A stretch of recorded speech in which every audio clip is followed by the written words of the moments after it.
Hello student, हम लोग class ninth का भूगोल देख रहे थे और भूगोल के अंतर्गत हम लोग अध्याय 2 चालू किए थे। नाइन्थ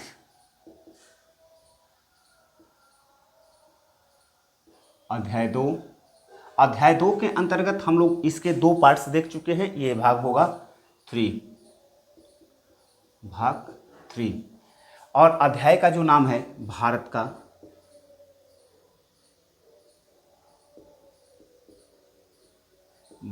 का भौतिक स्वरूप।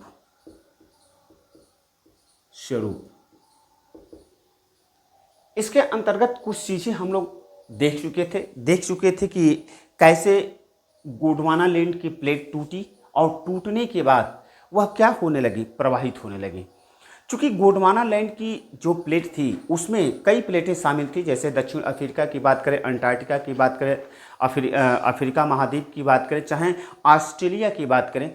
उसी के साथ हमारी जो भारतीय प्रायद्वीप की प्लेट थी, वह भारतीय प्रायद्वीप की प्लेट क्या हो गई, वह भी प्रवाहित होने लगी और अपने प्रवाह के क्रम में कालांतर में वह क्या हो गई, टूट गई। और टूटने के बाद जो ऑस्ट्रेलिया की प्लेट है, वह ऑस्ट्रेलिया की प्लेट दक्षिण और पूरब की ओर प्रवाहित हो गई तथा जो भारतीय प्लेट है वह उत्तर और पूरब की ओर प्रवाहित हो गई और प्रवाहित होने के बाद एशिया की प्लेट से जाकर के टकरा गई।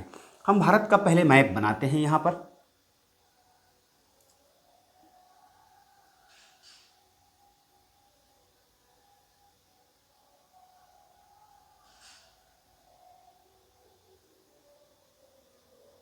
काम चलाऊं मैप बनाना है जल्दीबाजी में,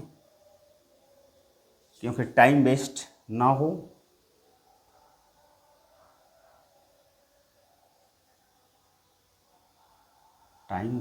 हो। और भारत की तरह दिखे भी। तो इस तरह से जो ये भारत की तरह दिख रहा है, कोई दिक्कत नहीं है, हमको ये समझना है। तो ये जो भारतीय प्रायद्वीप की प्लेट है और यहाँ पर क्या है, एशिया की प्लेट थी। यह क्या हो गई, दोनों आपस में जाकर के टकरा गई। और यहाँ पर देखिए, ये एशिया की प्लेट है और ये भारतीय प्रायद्वीप की प्लेट है। दोनों क्या है, एक ही दिशा में प्रवाहित हो रही हैं, जिसके चलते यहाँ पर कौन से परिसीमा का निर्माण होगा, तो यहाँ पर अभिसरण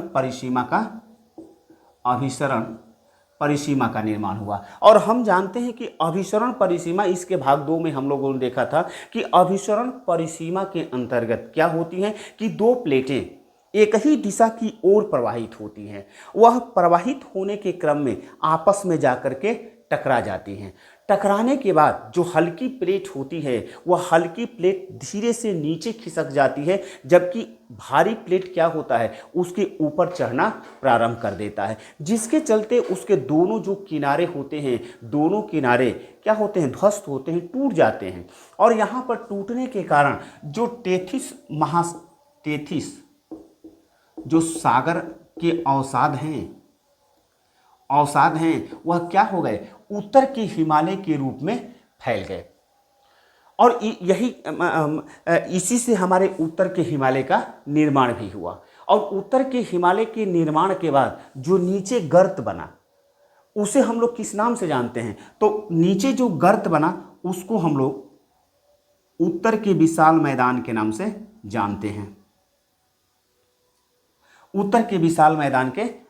जानते हैं।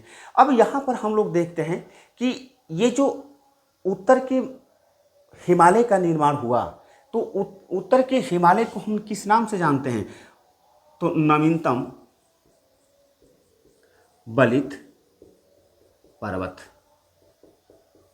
बलित का मतलब होता है मोरदार, इसको हम बता चुके हैं, यहाँ पर केवल रिवीजन के लिए रखे हैं।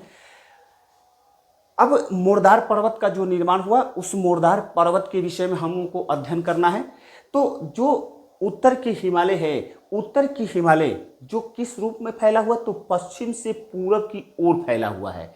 और देखने से उसका आकृति कैसा होता है, तो देखने से उसकी आकृति धनुषाकार होता है।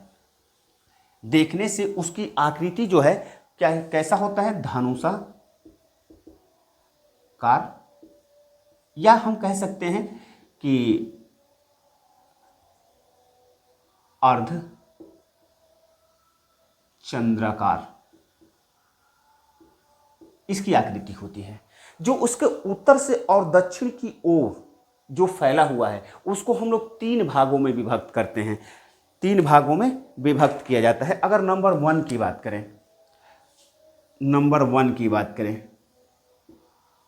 तो नंबर 1 जो सिंधु नदी से लगाए ये ब्रह्मपुत्र नदी तक फैला हुआ है और इसको हम लोग हिमाद्री या बृहद हिमालय के नाम से जानते हैं, बृहद हिमालय के नाम से जानते हैं। अगर इसकी चौड़ाई लंबाई की बात करें, तो लंबाई इसके 2400 किलोमीटर है। अगर हम औसत चौड़ाई की बात करें, औसत चौड़ाई कितना है? 25 किलोमीटर है। तथा औसत ऊंचाई की बात करें, तो इसकी ऊंचाई 6000 मीटर है। इसकी सबसे बड़ी खासियत है कि जो हमारा हिमाद्री या बृहद हिमालय है, इसी पर्वत श्रेणी के अंतर्गत अगर विश्व के प्रसिद्ध ऊंची पर्वत चोटियों की बात करें तो इसी बृहद हिमालय के अंतर्गत अवस्थित है। ये जानना जरूरी है क्योंकि आप लोगों से जो 9th क्लास में है मैपिंग वर्क कराया जाता है, मैं भी मैपिंग वर्क लास्ट में कराऊंगा।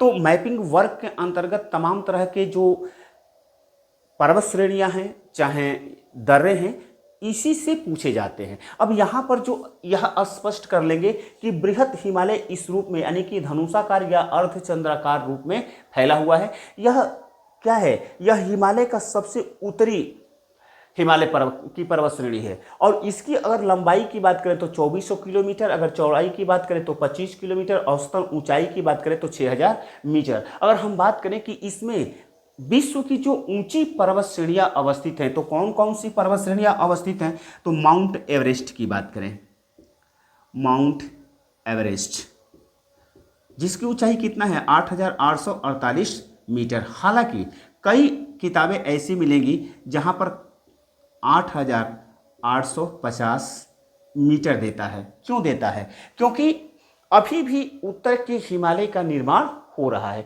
यही कारण है कि मैंने शुरुआत में लिखा नवीनतम बलित पर्वत, इसलिए लिखा कि अभी क्या है, अभी भी जो भारतीय प्रायद्वीप की प्लेट है अभी भी क्या है, प्रवाह के क्रम में है, अभी भी प्रवाहित हो रही है, जिसके चलते वह क्या हो रहा है, अभी भी पर्वत की ऊंचाई बढ़ रहा है। और यही कारण है कि जो पुरानी किताबें हैं उसमें माउंट एवरेस्ट की ऊंचाई की यदि बात किया जाए तो 8848 मीटर देता है, लेकिन अगर नई किताबों की बात किया जाए तो कहीं कहीं पर 8850 मीटर भी दिया जाता है। इसके अतिरिक्त अगर हम बात करें तो कंचनजंगा, इसके अतिरिक्त कंचनजंगा जो कि भारत में अवस्थित है, इसकी अगर ऊंचाई की बात करें तो 8598 किलोमीटर, 8598 किलोमीटर नहीं, मीटर। उसी तरह से मकालू जो नेपाल में अवस्थित है, मकालू नेपाल में अवस्थित है और इसकी ऊंचाई है 8481 मीटर, 8481 मीटर। यह नेपाल में अवस्थित है मकालू। धौलागिरी भी नेपाल में अवस्थित है और इसकी ऊंचाई है, धौलागिरी नेपाल में अवस्थित है, इसका 8172 मीटर ऊंचा है। अगर इसी तरह से हम बात करें नंगा पर्वत की बात करें जो भारत में अवस्थित है, नंगा पर्वत भारत में अवस्थित है और इसकी ऊंचाई है 8126 मीटर, 8126 मीटर। उसी प्रकार से अन्नपूर्णा है जो नेपाल में अवस्थित है, अन्नपूर्णा यह नेपाल में अवस्थित है और 8078 मीटर इसकी ऊंचाई है। अगर हम बात करें नंदा देवी, जो भारत में अवस्थित है और उत्तराखंड में अवस्थित है, इसलिए कहा कि इसको अगर ध्यान में रखते हैं तो आपका क्या हो जाएगा, आपका मैपिंग वर्क जो होगा आसान हो जाएगा। ये चीज़ें याद करना पड़ेगा। अगर ये चीज़ें याद कर लेते हैं तो जो मैप भरना प्रारंभ करेंगे तो मैप में आपको आसान हो जाएगा कि ये जो पर्वत श्रेणियां हैं, इसी पर्वत श्रेणी में ये सब जो ऊंची ऊंची पर्वत चोटियां हैं अवस्थित हैं। तो अगर हम बात कर रहे थे नंदा देवी की, नंदा देवी जो 7,871, सॉरी देख लेते हैं, 7,817 मीटर है। उसके बाद अगर बात करें नमचा बरुआ, इसकी ऊंचाई है 7,756 मीटर। ये सारी की सारी जो पर्वत श्रेणियां हैं वह कहाँ अवस्थित हैं, तो बृहत हिमालय या हिमाद्री के अंतर्गत अवस्थित हैं। अब इसके साथ उत्तर से दक्षिण के रूप में दूसरे अगर बात करें, दूसरे हिमालय पर्वत श्रेणी की बात करें तो यह दूसरा पर्वत श्रेणी जिसको हम लोग मध्य हिमालय या हिमाचल के नाम से जानते हैं, मध्य हिमालय या हिमाचल के नाम से जानते हैं। अब मध्य हिमालय क्यों कहा जा रहा है, देखिए जो उत्तर सबसे भारत के सबसे उत्तर में जो अवस्थित है वह क्या है, हिमाद्री है, जिसको हम लोग हिमाद्री या बृहत हिमालय के नाम से जानते हैं। और उसके बाद एक और यानी कि बृहत हिमालय के दक्षिण में कौन सा हिमालय अवस्थित है, मध्य हिमालय, चाहे हिमाचल के नाम से जाना जाता है, क्योंकि एक अन्य पर्वत श्रेणी है जो यहाँ पर अवस्थित है। तो इसीलिए इसको क्या है, मध्य होने के कारण इसको मध्य हिमालय के भी नाम से जाना जाता है। इसकी भी आकृति कैसा है, तो यह कैसा है, तो धनुषाकार चाहे अर्ध चंद्राकार। इसकी अगर लंबाई की बात करें तो लंबाई यह बृहत हिमालय के समानांतर फैला हुआ है, इसीलिए इसकी भी जो लंबाई होगी 2400 मीटर होगा। अगर औसत ऊंचाई लंबाई की चौड़ाई की बात करें तो 80 किलोमीटर तथा औसत ऊंचाई की बात करें तो औसत ऊंचाई इसकी कितनी है, तो औसत ऊंचाई 3700 से 4500 मीटर है, 3700 से 4500 मीटर है, 3700 से 4500 मीटर है। यह जो मध्य हिमालय है चाहे हिमाचल है, वह और हिमाद्री के बीच में घाटियां पाई जाती हैं, जिसको जम्मू कश्मीर में मर्ग कहा जाता है, जैसे गुलमर्ग हुआ।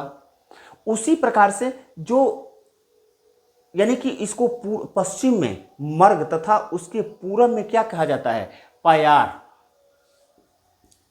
पयार या बुग्याल कहा जाता है।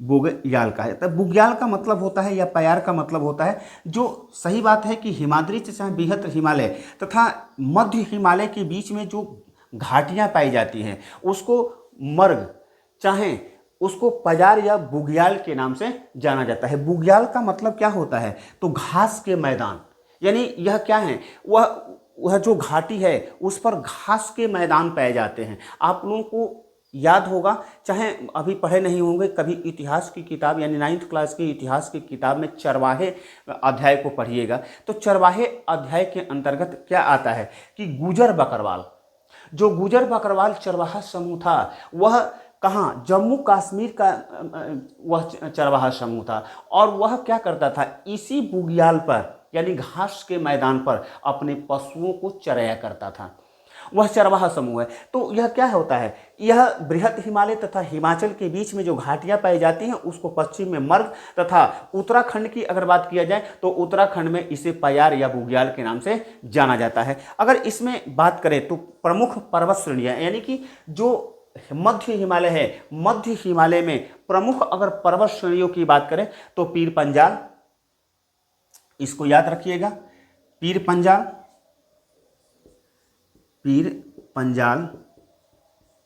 पीर पंजाल, अगर हम बात करें पीर पंजाल महाभारत, महाभारत की पर्वत श्रेणी। उसके बाद है नौक्टिवा, नौक्टिवा, और एक और है जिसको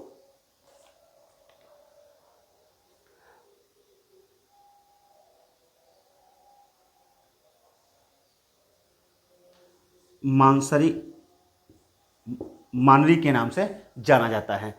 इसके अंतर्गत जो प्रमुख पर्वत हैं या प्रमुख जो दर्रे हैं वह कौन कौन से दर्रे हैं?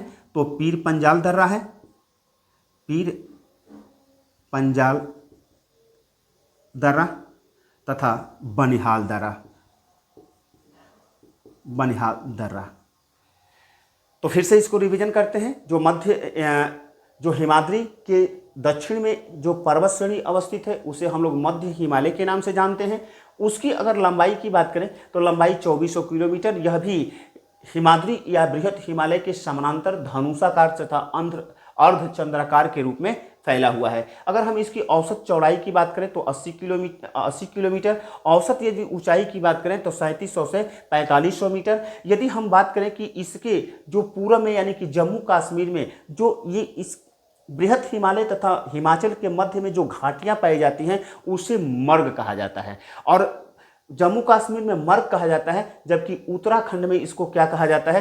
पयार या बुग्याल के नाम से जाना जाता है। बुग्याल का मतलब या पयार का मतलब क्या होता है? घास के मैदान। अगर हम बात करें तो इसमें प्रमुख पर्वत श्रेणियां कौन कौन सी पाई जाती है? तो पीर पंजाल की पर्वत श्रेणी, महाभारत की पर्वत श्रेणी या नौक्टिवा की पर्वत श्रेणी। ये थोड़ा सा नाम पे डाउट हो रहा है, इसलिए इसको छोड़िए। अगर इसमें बात करें कि कौन कौन से पर्वतीय दर्रे पाए जाते हैं तो इसमें पीर पंजाल तथा बनिहाल दर्रा पाया जाता है। दर्रा क्या है? दर्रा एक प्राकृतिक मार्ग है। चूंकि ये पर्वत श्रेणियां की औसत ऊंचाई 3700 से 4500 है, तो इन पर्वत श्रेणियों के पार हम कैसे जा सकते हैं? तो पार जाने के लिए क्या चाहिए? हमें रास्ता चाहिए, और रास्ता कहाँ से मिलता है? दर्रा से मिलता है, क्योंकि दर्रा के माध्यम से ही, दर्रा क्या होते हैं? प्राकृतिक मार्ग होते हैं जो पर्वत श्रेणियों को पार करके जाने के लिए मार्ग प्रस्तुत करते हैं। इसके अतिरिक्त हम इसको पार नहीं कर सकते हैं। तो ये हुआ मध्य हिमालय। इसके बाद जो मध्य हिमालय के सबसे दक्षिण में अवस्थित है उसको हम लोग बाह्य हिमालय, बाह्य हिमालय या शिवालिक श्रेणी के नाम से जानते हैं, शिवालिक श्रेणी के नाम से जानते हैं। यह भी इसी के समानांतर फैला हुआ है तथा इसकी औसत ऊंचाई की बात करें, औसत ऊंचाई की बात करें तो 900 से 1100 मीटर इसकी औसत ऊंचाई है। अगर चौड़ाई की बात करें, चौड़ाई की बात करें तो इसकी चौड़ाई है 10 से 50 किलोमीटर। अब देखिए, मध्य हिमालय तथा शिवालिक श्रेणी के बीच में क्या पाई जाती हैं? घाटियां पाई जाती हैं। जो घाटियां पाई जाती हैं पश्चिम में उसको दून कहते हैं, पश्चिम में उसको क्या कहते हैं? दून कहते हैं। जैसे देहरादून की बात किया जाए, कोटली दून की बात किया जाए, पाटली दून की बात किया जाए, आप किताब खोलेंगे तो उसमें मिलेगा। तो जो यह शिवालिक श्रेणी के जो पश्चिमी क्षेत्र हैं, पश्चिमी क्षेत्र में जो घाटियां, यहाँ पर जो घाटियां पाई जा रही हैं, यहाँ पर जो घाटियां पाई जा रही हैं उसको क्या कहा जाता है? दून कहा जाता है,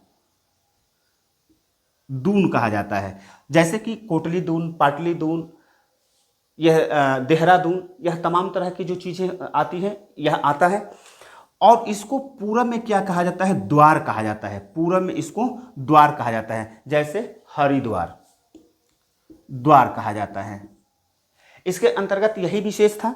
अगर बात किया जाए कि जो भारत की प्रमुख स्वास्थ्य वर्धक स्थान है, जैसे हम कहें शिमला की बात करें, मसूरी की बात करें, नैनीताल की बात करें, चाहे डलहौजी की बात करें, अल्मोड़ा की बात करें, तो ये कहाँ अवस्थित है? किस पर्वत श्रेणी में अवस्थित है?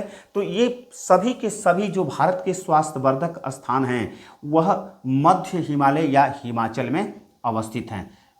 मध्य हिमालय या हिमाचल में अवस्थित हैं। अगर इसके अंतर्गत कौन कौन से मध्य हिमालय और या हिमाचल के बीच में कौन कौन से स्वास्थ्यवर्धक स्थान स्थित हैं, तो उसमें अगर बात किया जाए तो शिमला की बात किया जाए, मसूरी की बात किया जाए, डलहौजी की बात किया जाए, चाहे रानीखेत की बात किया जाए, चाहे अल्मोड़ा की बात किया जाए, चाहे नैनीताल की बात किया जाए, चाहे दार्जिलिंग की बात की जाए, जितने भी स्वास्थ्यवर्धक पर्यटन स्थल है वह कहाँ अवस्थित है, मध्य हिमालय या हिमाचल में अवस्थित है। इस बात को ध्यान रखिएगा कि कभी कभी क्या करता है, स्थान भी चिन्हांकन करने के लिए देता है और तमाम तरह के जो स्वास्थ्यवर्धक स्थान होते हैं, चाहे शिमला की बात किया जाए, चाहे मसूरी की बात किया जाए, चाहे नैनीताल की बात किया जाए, चाहे दार्जिलिंग की बात किया जाए, चाहे अल्मोड़ा की बात किया जाए, ये जो स्वास्थ्यवर्धक हैं वह दर्शित करने के लिए दिया जाता है। तो आपको अगर, जैसा कि मैंने पहले लेसन के अंतर्गत बताया था कि पहले लेसन के अंतर्गत मैं यह बात किया था कि जो स्टेट है, जो राज्य हैं, भारत के राज्य हैं, उसको क्लियर कर लीजिए। तो आपको स्थान के, जैसे नैनीताल, अब नैनीताल कहाँ अवस्थित है, तो उत्तराखंड में अवस्थित है। अब उत्तराखंड आपको पता चल गया तो आपको मारना आसान हो जाएगा, क्योंकि वह किस पर्वत श्रेणी में अवस्थित है, तो मध्य हिमालय की पर्वत श्रेणी में ये सारे के सारे स्वास्थ्यवर्धक अवस्थित हैं। तो इस तरह से क्या है, जो हमारा उत्तर का हिमालय है, उत्तर के हिमालय को हम लोगों के द्वारा ये उत्तर से दक्षिण की तरफ 3 भागों में बांटा गया है, जिसको पहले जो सबसे उत्तर की ओर अवस्थित है हिमाद्री या बृहत हिमालय के नाम से जानते हैं, तथा जो मध्य में है उसको हम लोग मध्य हिमालय के नाम से जानते हैं, तथा जो सबसे दक्षिण की ओर है, हिमालय में सबसे दक्षिण की ओर अवस्थित है, उसे हम लोग बाह्य हिमालय या शिवालिक के नाम से जानते हैं। इसके अतिरिक्त इसको अन्य एक आधार पर इसका बंटवारा किया गया है, यानी कि इसका जो बंटवारा किया गया है उत्तर के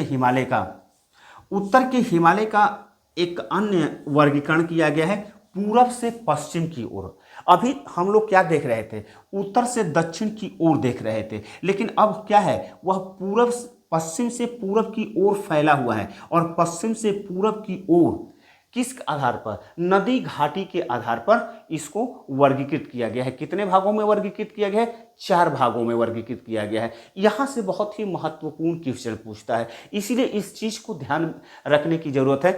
ये अगर इसकी बात करें तो सर सिडनी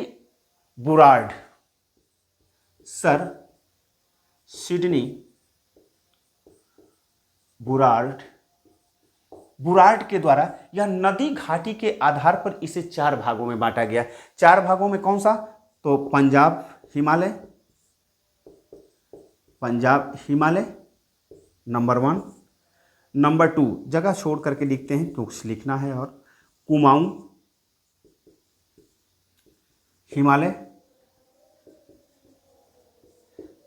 हिमालय, उसके बाद नेपाल हिमालय इधर लाते हैं, तीसरा है नेपाल हिमालय, तथा चौथा है असम हिमालय।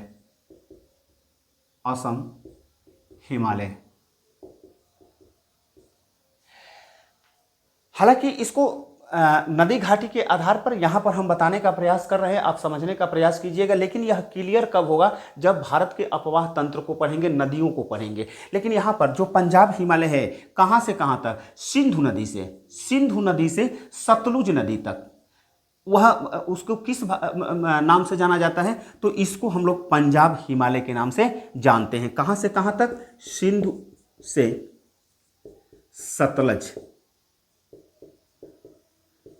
से सतलज तक का जो हिमालय है उसे हम लोग पंजाब हिमालय के नाम से जानते हैं। अगर इसकी टोटल लंबाई की बात करें तो टोटल लंबाई 560 किलोमीटर है, 560 किलोमीटर है। ठीक उसी प्रकार से कुमाऊं हिमालय सतलज नदी से लेकर काली नदी तक, काली नदी कहाँ आती है, नेपाल तक आती है। यानी इस पार्ट्स को हम लोग किस नाम से जानते हैं, इस पार्ट्स को काली नदी यहां पर मिलती है, सतलुज नदी अभी बताए। इस भाग को हम लोग किस नाम से जानते हैं, तो इस भाग को हम लोग कुमाऊं हिमालय के नाम से जानते हैं। इसकी अगर चौड़ाई की बात किया जाए तो यह सतलज नदी से कहां तक, काली नदी तक किस नाम से जाना जाता है, कुमाऊं हिमालय। इसकी अगर बात करें कि कितनी है तो 320 किलोमीटर है। इसकी टोटल लंबाई 320 किलोमीटर है। अगर हम बात करें नेपाल हिमालय की, तो यहाँ पर काली नदी से लेकर, अब यहाँ पर देखिए काली नदी से लेकर तीस्ता नदी तक। अब हमने अभी बताया कि काली नदी यहाँ पर है, यहाँ पर, और यहाँ से लेकर तीस्ता नदी कहाँ प्रवाहित होती है, तो सिक्किम में प्रवाहित होती है। ये सिक्किम का क्षेत्र है। सिक्किम से पश्चिम बंगाल में प्रवाहित होती है और पश्चिम बंगाल में प्रवाहित होते हुए वह बांग्लादेश में प्रवेश करके ब्रह्मपुत्र नदी में गिर जाती है। तो यहाँ पर इस जो इतना पार्ट्स है उसको हम लोग किस नाम से जानते हैं, नेपाल हिमालय के नाम से जानते हैं। और नेपाल हिमालय की अगर टोटल लंबाई की बात की जाए तो 800 किलोमीटर। ठीक इसी प्रकार से जो ये तीस्ता नदी है, तीस्ता नदी से लेकर के दिहांग तक, दिहांग एक नदी है जो कि ब्रह्मपुत्र नदी की सहायक नदी है। यह अरुणाचल प्रदेश में प्रवाहित होती है। तो जो तीस्ता नदी से यानी असम हिमालय की अगर बात किया जाए तो असम हिमालय तीस्ता नदी से दिहांग तक किस नाम से जानते हैं, असम हिमालय के नाम से जानते हैं। अगर इसकी चौड़ाई की बात करें तो इसकी चौड़ाई है 720 किलोमीटर। इसकी चौड़ाई 720 किलोमीटर है। तो इस प्रकार से यानी कि जो उत्तर का हिमालय है, उत्तर का हिमालय का जो वर्गीकरण किया गया है वह दो आधार पर किया गया है। नंबर 1 किया गया है, इसको पश्चिम से पूरब की ओर किया गया है, तो इस आधार पर किया गया है, तो नदी घाटी के आधार पर किया गया है। और किसके द्वारा किया गया, तो सर सिडनी बुरार्ड के द्वारा किया गया। और यह किस 4 पार्ट्स में बांटा गया। पंजाब, एक का नाम है पंजाब हिमालय, कुमाऊं हिमालय, नेपाल हिमालय तथा असम हिमालय। पंजाब हिमालय के अंतर्गत जो सिंधु नदी से सतलज नदी तक 560 किलोमीटर का क्षेत्र है उसे हम लोग पंजाब हिमालय के नाम से जानते हैं। ठीक उसी प्रकार से अगर कहें कुमाऊं हिमालय की बात करें तो सतलज नदी से लेकर के काली नदी तक, अभी हमने बताया ना कि ये सतलज नदी है और ये काली नदी है, वहां से 320 किलोमीटर का जो पर्वतीय क्षेत्र है उसको हम लोग कुमाऊं हिमालय के नाम से जानते हैं। ठीक उसी प्रकार से नेपाल हिमालय काली नदी से लेकर के तीस्ता नदी तक, अभी हमने बताया ना कि काली नदी और यहाँ सिक्किम और पश्चिम बंगाल में प्रवाहित होती है जो तीस्ता नदी के नाम से जानी जाती है। तीस्ता नदी तक का क्षेत्र जो है उसे हम लोग नेपाल हिमालय के नाम से जानते हैं। अगर इसकी लंबाई की बात करें तो 800 किलोमीटर। अगर हम असम हिमालय की बात करें तो तीस्ता नदी से लेकर के दिहांग तक जो पर्वत श्रेणी है उसे हम लोग किस नाम से जानते हैं, असम हिमालय के नाम से जानते हैं। अगर इसकी लंबाई की टोटल लंबाई की बात किया जाए तो 720 किलोमीटर। ये आपका होता है उत्तर के हिमालय के विषय में। अब हम आते हैं उत्तर के विशाल मैदान का अध्ययन करते हैं। इसी के साथ हम लोग अध्ययन कर लेते हैं उत्तर की विशाल मैदान।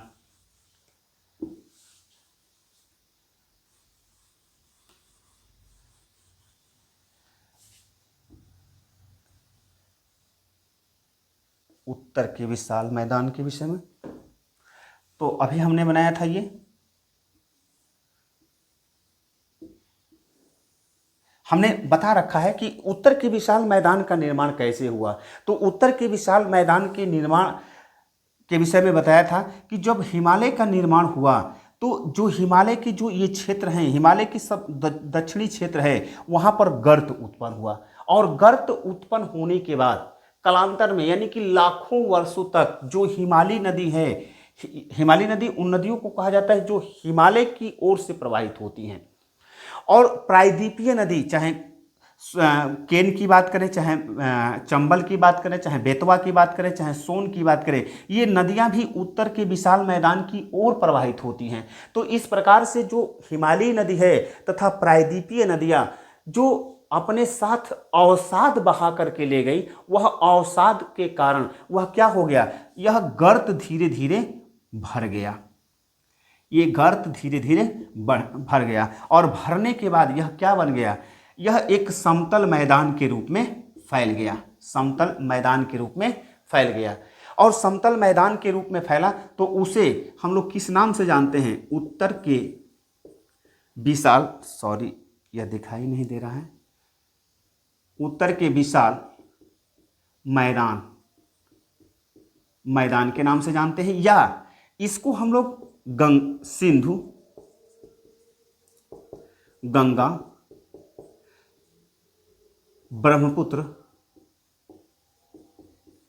ब्रह्मपुत्र के मैदान के नाम से भी जानते हैं, मैदान के नाम से भी जानते हैं। अगर इसकी क्षेत्रफल की बात करें तो उत्तर के विशाल मैदान का जो क्षेत्रफल है, उत्तर के विशाल मैदान का क्षेत्रफल लगभग 7 लाख वर्ग किलोमीटर है। ध्यान दीजिएगा, कभी कभी किसी किसी किताब में दिया है, हम लोगों के जो एनसीईआरटी है उसमें 7 लाख वर्ग किलोमीटर दिया है, लेकिन कुछ किताबों में 7.5 लाख वर्ग किलोमीटर दिया है। अगर इसकी टोटल लंबाई की बात किया जाए, यानी कि उत्तर के विशाल मैदान की अगर लंबाई की बात किया जाए तो देखिएगा इसका लंबाई है 3200 किलोमीटर। अगर इसकी औसत चौड़ाई की बात किया जाए, क्योंकि यह क्या है, वह पूरब की ओर या जो असम में ब्रह्मपुत्र का मैदान है वह सकरा है, तथा अगर पश्चिम की बात किया जाए तो पश्चिम में क्या है, यह फैला हुआ है। तो इसकी अगर औसत चौड़ाई की बात किया जाए, औसत चौड़ाई की बात किया जाए तो 150 किलोमीटर से 300 किलोमीटर इसकी औसत चौड़ाई है। तो इस तरह से अगर हम बात करें तो इसकी औसत क्षेत्रफल की बात करें तो क्षेत्रफल 7 लाख वर्ग किलोमीटर। अगर इसकी लंबाई की बात किया जाए तो 3200 किलोमीटर। अगर औसत चौड़ाई की बात किया जाए तो इसकी औसत चौड़ाई 150 यानी कि 150 किलोमीटर से 300 किलोमीटर है।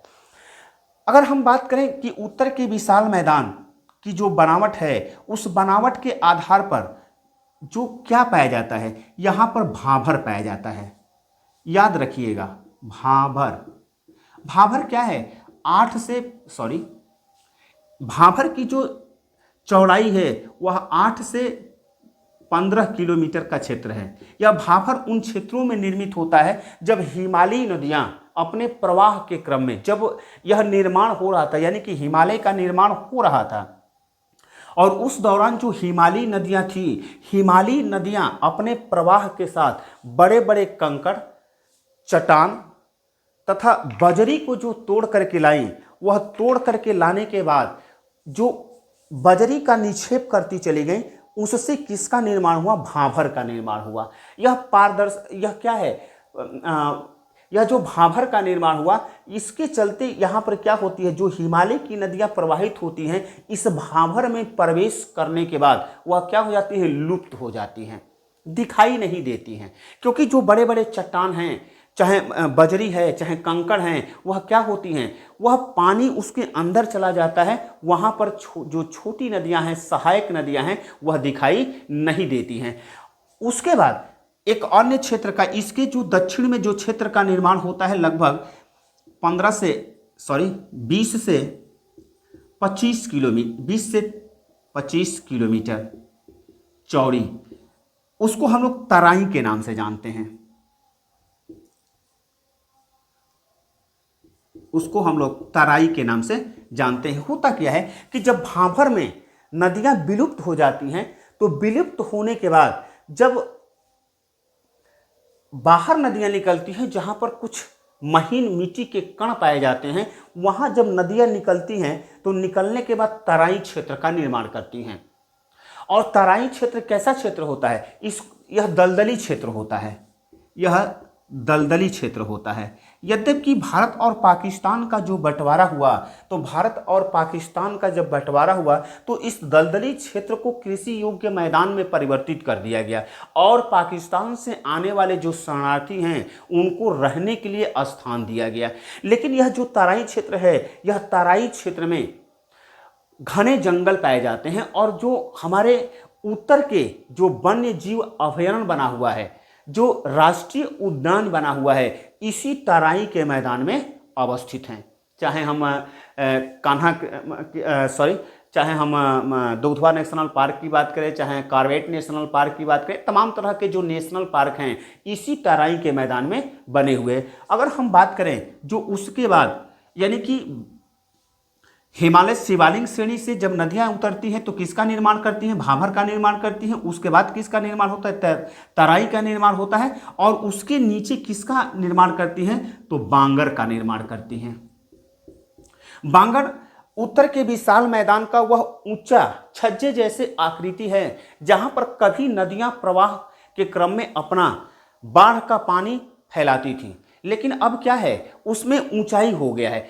ऊंचाई होने के कारण नदी के पानी का जो आता है, बाढ़ आता है, तो वहां पर पहुंच नहीं पाता है। यही कारण है कि वहां पर जलोढ़ों का जमाव नहीं होता है, और जमाव न होने के कारण वह पुरानी मिट्टी से बना हुआ क्या है, वह जो मैदान है उसे हम लोग बांगर के नाम से जानते हैं। उसमें जो कैल्शियम के छोटे छोटे कण पाए जाते हैं। यह क्या है, यह जो यहाँ की जो मृदा होती है वह अम्लीय प्रवृत्ति की होती है, और यही कारण है कि यह भी मृदा क्या हो, कृषि योग्य नहीं है। तो देखिए, अब कृषि योग्य की अगर बात करें तो भाभर भी कृषि योग्य नहीं है, तराई भी कृषि योग्य नहीं है, कृषि के लिए उतना उपयुक्त नहीं है। और बांगर की बात करें तो बांगर भी कृषि के लिए उतना उपयुक्त नहीं है। लेकिन बांगर के जो दक्षिण में पाया जाता है वह क्या है, वह जलोढ़ मृदा से निर्मित है। वह जलोढ़ मृदा से निर्मित है, या जलोढ़ या खादर मृदा कहते हैं, खादर मृदा से निर्मित है। अब यह क्या होता है, जो निचले भागों में पर्वतीय नदियां हैं, हिमालयी नदियां हैं, चाहे प्रायद्वीपीय नदियां हैं, वह क्या करती हैं, अपने प्रवाह के क्रम में वह अपने साथ अवसादों को बहा करके ले जाती हैं, तथा मैदानी क्षेत्र में जहां पानी फैलता है वहां अपने जलोढ़ों का निक्षेप कर देती हैं, जमा देती हैं, जिससे किसका निर्माण होता है, जलोढ़ का निर्माण होता है। और यही जलोढ़ यह किससे निर्मित है, तो जलोढ़ मृदा से निर्मित है। हालांकि जो उत्तर के विशाल मैदान का निर्माण हुआ है वह सब के सब जलोढ़ से ही निर्मित हुआ है। ध्यान रखिएगा, यहाँ पर हाई स्कूल में यानी 10th क्लास में जब हम लोग मृदा पढ़ते हैं तो मृदा के अंतर्गत हम लोग 6 प्रकार की मृदा पढ़ते हैं, उसके अंतर्गत एक मृदा और पढ़ते हैं जिसको हम लोग जलोढ़ मृदा के नाम से जानते हैं। और उत्तर के विशाल मैदान के अंतर्गत जो सारी मृदाएं हैं वह किस नाम से जानी जाती हैं, जलोढ़ मृदा के नाम से जानी जाती हैं। हाँ, ये कह सकते हैं कि ये क्या है, जो शिवालिक श्रेणी है, शिवालिक श्रेणी के दक्षिण में भाभर का निर्माण कर देती है, उसके बाद तराई का निर्माण होता है, तराई के बाद यह बांगर का निर्माण होता है, और सबसे जो दक्षिण में है वह क्या किससे निर्मित है, वह जलोढ़ मृदा से निर्मित है। यह जो मृदा होती है जलोढ़ मृदा वह अत्यंत ही उपजाऊ है। इसीलिए जो उत्तर का विशाल मैदान है वह घनी जनसंख्या और कृषि के लिए उपयुक्त है, और यही कारण है कृषि के लिए उपयुक्त होने के कारण यहाँ जनसंख्या घनत्व क्या पाया जाता है, जनसंख्या घनत्व ज़्यादा पाया जाता है। अगर हम बात करें इसका एक और वर्गीकरण, उत्तर के विशाल मैदान का एक और वर्गीकरण किया गया है, वह वर्गीकरण है पंजाब तथा हरियाणा का मैदान। पंजाब व हरियाणा के मैदान, इसके अतिरिक्त यहां पर एक सिंधु का मैदान भी कहा जाता है। चूंकि सिंधु का जो मैदान है, मैक्सिमम मैदान क्या है, वह पाकिस्तान के अंतर्गत चला गया है। तो पंजाब तथा हरियाणा का मैदान, इसमें पंजाब और हरियाणा, पंजाब यानी कि पंजाब इसका नाम है पंजाब, पंच धन आब, पंच का मतलब होता है 5 तथा आब का मतलब होता है पानी, यानी वह क्षेत्र जो 5 नदियों द्वारा सिंचित है। जो सिंधु नदी की 5 सहायक नदियां हैं, चाहे सतलुज की बात करें, चिनाव की बात करें, झेलम की बात करें, ब्यास की बात करें, रावी की बात करें, यह 5 नदियों के द्वारा जो जलोढ़ों का जमाव होता है उसी से किसका निर्माण हुआ है, पंजाब व हरियाणा के मैदान का निर्माण हुआ है। अगर हम दूसरे की बात करें तो दूसरा है गंगा तथा यमुना का मैदान। गंगा तथा यमुना का मैदान, या इसको प्रमुख रूप से मध्य गंगा का मैदान कहा जाता है, मध्य या गंगा का मैदान कहा जाता है, सॉरी गंगा का मैदान कहा जाता है। पंजाब में मैदान की सबसे बड़ी खासियत है कि इसमें दोआब की संख्या ज़्यादा पाई जाती है। दोआब, जैसे पंजाब उसी तरह से दोआब, दो का मतलब होता है 2 और आब का मतलब होता है पानी, यानी कि 2 नदियों से सिंचित क्षेत्र को हम लोग दोआब के नाम से जानते हैं और 5 नदियों से सिंचित क्षेत्र को हम लोग पंजाब के नाम से जानते हैं। तो ये क्या है, गंगा तथा यमुना का, या चाहे गंगा का मैदान कह सकते हैं। और तीसरा वर्गीकरण किया गया है, उससे हम लोग ब्रह्मपुत्र के मैदान के नाम से जानते हैं। ब्रह्मपुत्र के मैदान के नाम से जानते हैं। अगर उत्तर विशाल मैदान की अगर ढाल की बात करें तो उत्तर की विशाल मैदान की ढाल किधर है, तो पश्चिम से पूरब तथा दक्षिण की ओर है।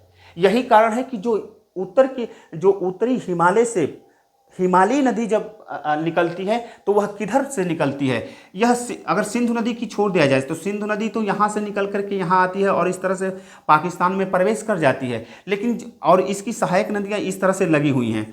लेकिन शेष की अगर बात करें, चाहे गंगा की जो जितनी भी सहायक नदियां हैं, चाहे प्रायद्वीप की जितनी भी नदियां हैं, चाहे केन की बात करें, बेतवा की बात करें, चंबल की बात करें, सोन की बात करें, ये सारी की सारी नदियां किधर से प्रवाहित होती हैं, वह इस तरह से इधर की ओर प्रवाहित होती है। यानी कि वह उत्तर की ओर जाती हैं और उत्तर से पूरब की ओर प्रवाहित होती हैं। यही कारण, और इसी तरह से हिमालय की जो नदियां हैं वह कहाँ आती हैं, दक्षिण से पूरब की ओर जाती हैं। यही कारण है कि उत्तर के विशाल मैदान का अगर बात किया जाए तो उत्तर के विशाल मैदान की अगर ढाल किधर है तो पश्चिम से पूरब की ओर है। 9th क्लास के लिए बस इतना ही, और हम लोग अगले भाग के अंतर्गत मिलते हैं तो हम लोग देखेंगे भारत के प्रायद्वीप को देखेंगे और द्वीप को देखेंगे। Thank you.